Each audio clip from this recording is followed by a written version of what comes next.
Hello, welcome to the John Ark Show. Today's episode is called Hollywood Money Making Secrets, and we're going to reveal the financial issues that are occurring in the entertainment industry, which are making it more difficult than ever for actors, actresses, voiceover artists, vendors, special effects people, etc., to make an ongoing living. Their salaries are being compromised in ways that they've never anticipated before, and and we're going to try and help people with that. Before we begin, I wanted to encourage you to subscribe, like, comment, and follow us, as well as to tell you that this show is sponsored by HollywoodIsCalling.com. It is a company which allows people to purchase live phone calls with their favorite celebrities, and it's a lot of fun. So give them a try. It's HollywoodIsCalling.com. Now let's begin. Many of the major and independent studios are being crushed by companies like Netflix and Disney. These two powerhouses are dominating the industry to such an extent now that they're able to outbid a lot of their competition for a lot of the A-level projects that everybody wants to see. Actors who used to make $20 million a picture and have had a few failures lately at the box office are now seeing that their fees are being slashed, and when the actors below them on the salary hierarchy see that, then they're more vulnerable financially. They know if an A-level actor can see their salary cut in half, then so can they. And that's what a lot of the industry is doing. Sitcoms and TV shows that used to get orders for 15, 20, even 25 episodes back in the day are now seeing the networks ordering 6, 8, 10 episodes a season. And that is having a tremendous effect on the earning power of the people who work on those shows. Some reality TV shows are now so desperate for ratings and success that they're asking their cast members to engage in unbelievably dangerous stunts or activities which they know will destroy the reputations of the people filming those scenes. You know, a lot of people in the industry don't understand the after effects. They don't understand what happens to them after a show goes off the air. They go in believing that, you know, the show is popular now. I'm not making a lot of money, but at least I'm getting notoriety, and perhaps that'll carry me forward to the next project. That's really not what happens. What happens is you become a laughingstock. You become somebody that's ridiculed by the audience and by future employers, and nobody wants to attach their brand or their reputation to the guy or girl who ate cockroaches or who debased or humiliated themselves by behaving in ridiculous ways on camera. And that destroys people's reputations for years. It takes forever to overcome something like that. So keep that in mind. The reason it's so important to be very aware of this is that these reality shows, they pay almost nothing. Very, very little. So if you're thinking that a little bit of fame is going to lead to a lot of fortune down the road, that's not the way it works. It has become more difficult to extract a good salary from the networks than ever before. And the number of people applying for these positions with these shows, going to these casting calls, applying online, is staggering. It's so staggering now that they need a computer program to go through the applicants online. There are a mountain of people out there who are quite delusional in their belief that if they just appear on the right show, everything will change. And that's statistically so unlikely. It is far more likely statistically that if you spend a year working at a gas station or at a convenience store, that you'll make much more in that 1 year than you will working for 2 or 3 years on a reality show. That is just a brutal truth. These circumstances are now so severe that a lot of actors and actresses who were previously on major network hit shows, and maybe they had a great run, 3, 4, 5, 6, 7 seasons, and they were able to buy a nice home and enjoy a nice life. What happens is when you're off that show, sometimes you don't receive another offer as significant as that. So people start refinancing their homes. They start, they get married 2, 3 times during the intervening years. And what that does is it sets them up for what's to come. And that is an absence of work. No work, no income. No income means extraordinarily difficult challenges.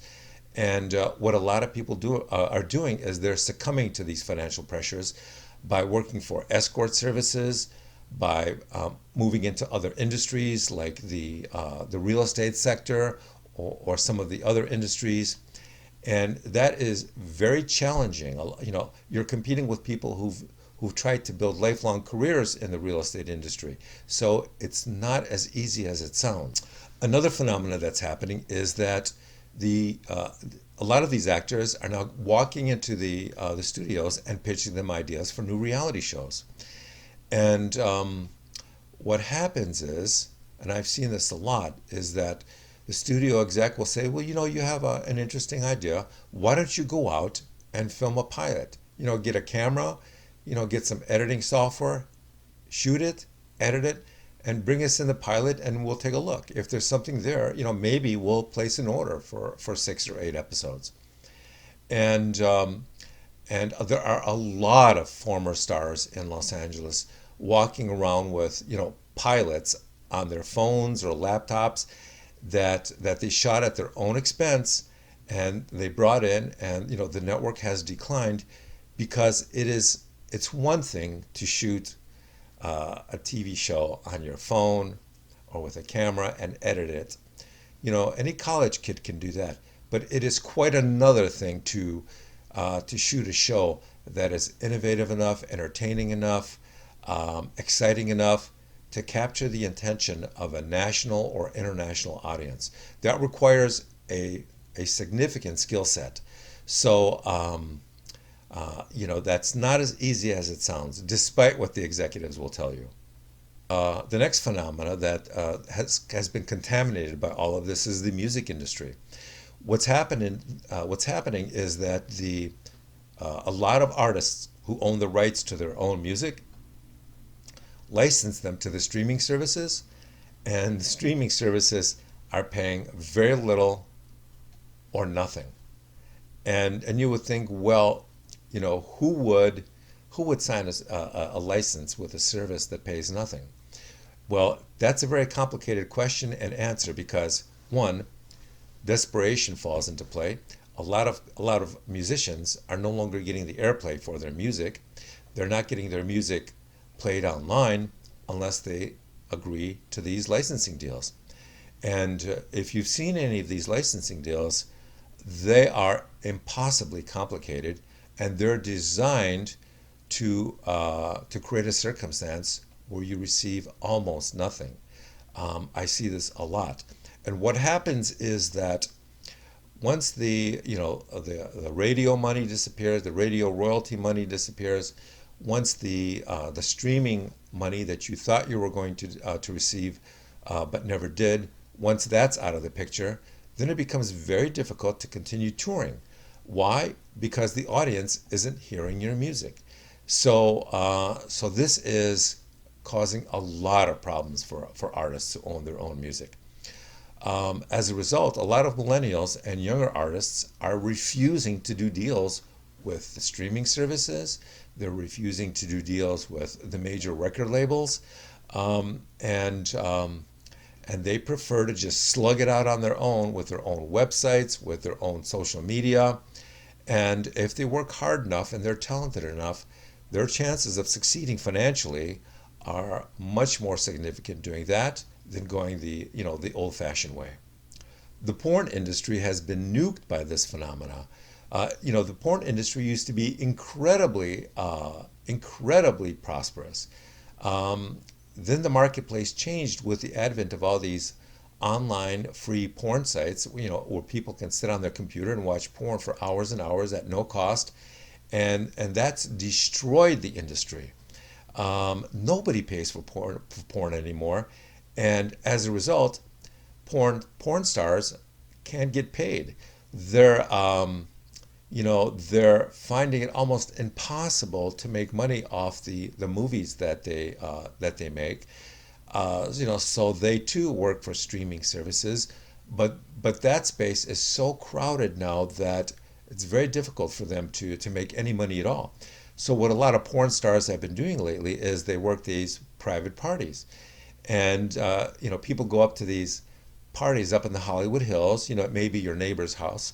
You get invited to a party, and lo and behold, there's amongst all the friends and relatives that you see there, there'll be a porn star there sitting on the sofa drinking a glass of martini, and she's not really there because she's a friend of the host of the party. She's there because she was paid. Get ready for this. She was paid $100 to $200 to come up there for 3 hours and sit there and just mingle, and just to add a little bit of spice to the party. Now, they're not providing sexual services. They're just there to provide the novelty of seeing a porn star at your neighbor's cocktail party. And that's what these people are now being forced to endure because their income generating options are diminishing. The problem is that a handful of people in the entertainment industry are making 99.99% of the income, and the other 99% of the people are making very little, if anything. And that is devastating because people who realize that they've spent the last 5 years trying to make something happen and were not able to often become really desperate. So there is another technological threat invading the entertainment industry, and that threat is being created by artificial intelligence, deepfake video technology, and voice cloning. These technologies are going to devastate what's left of the acting and music industries. And let me tell you why. It used to be that producers had casting calls to look for that special someone who would make their next project special. Great.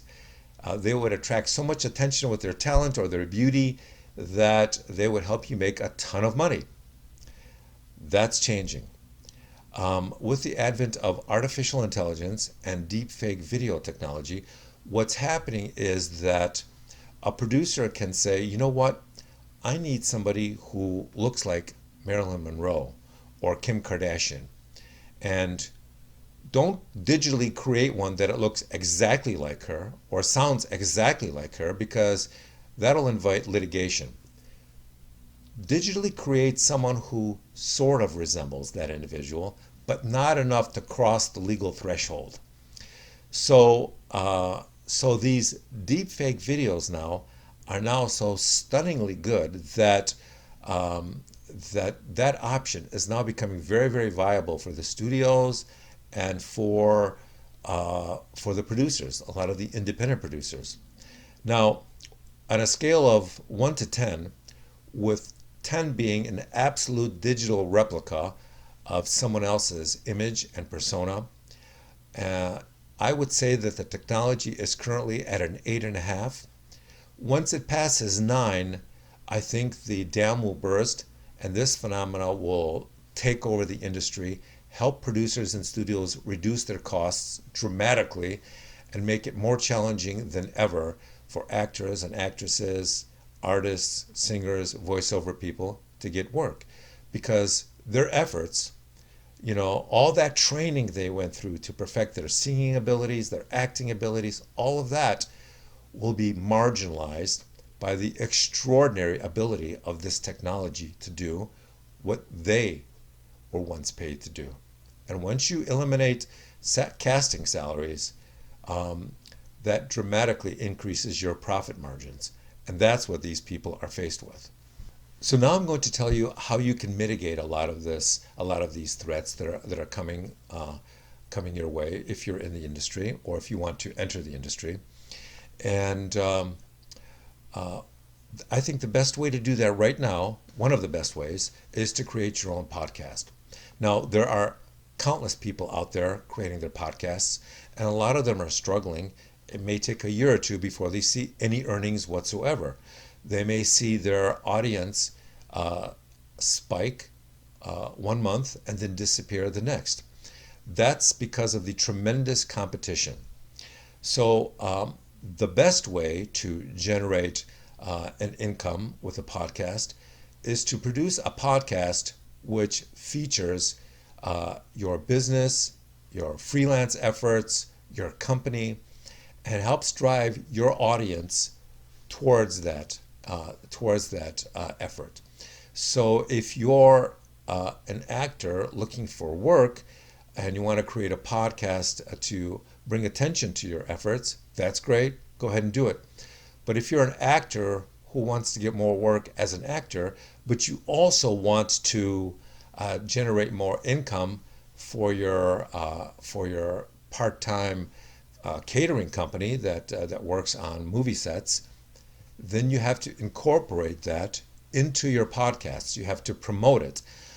Some of the most successful reality shows of all time, the Kardashian show, West Coast Choppers, a lot of these shows, they're structured to promote the businesses that these cast members are involved in. And that makes all the difference.